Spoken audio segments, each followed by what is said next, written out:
চাচা, বাড়িঘর এত সাজানো কেন?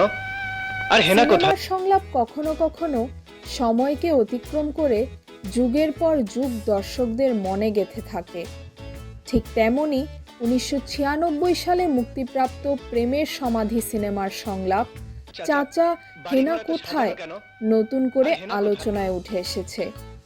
সামাজিক যোগাযোগ মাধ্যমে ভাইরাল হওয়া এই সংলাপ আজকের প্রজন্মকেও আবেগপ্রবণ করে তুলেছে। সিনেমার দৃশ্যটি যেন এক অসম্পূর্ণ প্রেমের প্রতিচ্ছবি। বকুল বহু বছর পর ফিরে এসে দেখে তার ভালোবাসার মানুষ হেনার বাড়ি সাজানো। তিনি শঙ্কিত হয়ে হেনার বাবাকে জিজ্ঞেস করেন, চাচা, বাড়িঘর এত সাজানো কেন? আর হেনা কোথায়? কিন্তু চাচা চুপ করে থাকেন। কিছুক্ষণ পর ধীরে ধীরে বলেন, হেনাকে তুমি ভুলে যাও, হেনার বিয়ে হয়ে গেছে।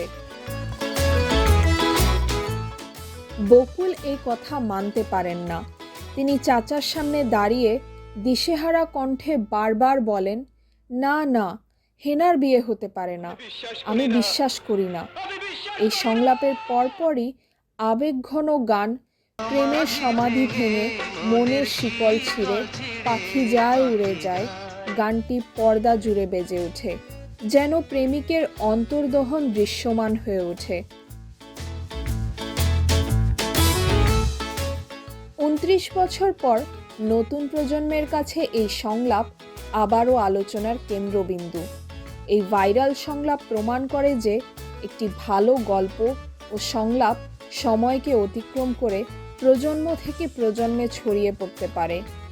প্রেম, বিচ্ছেদ, আবেগ এসব অনুভূতি সর্বজনীন, যা 29 বছর পরও দর্শকদের হৃদয়ে একই রকমভাবে দাগ কাটছে। তাহমিনা রহমান হাফসা, ঢাকা ওয়েস্ট।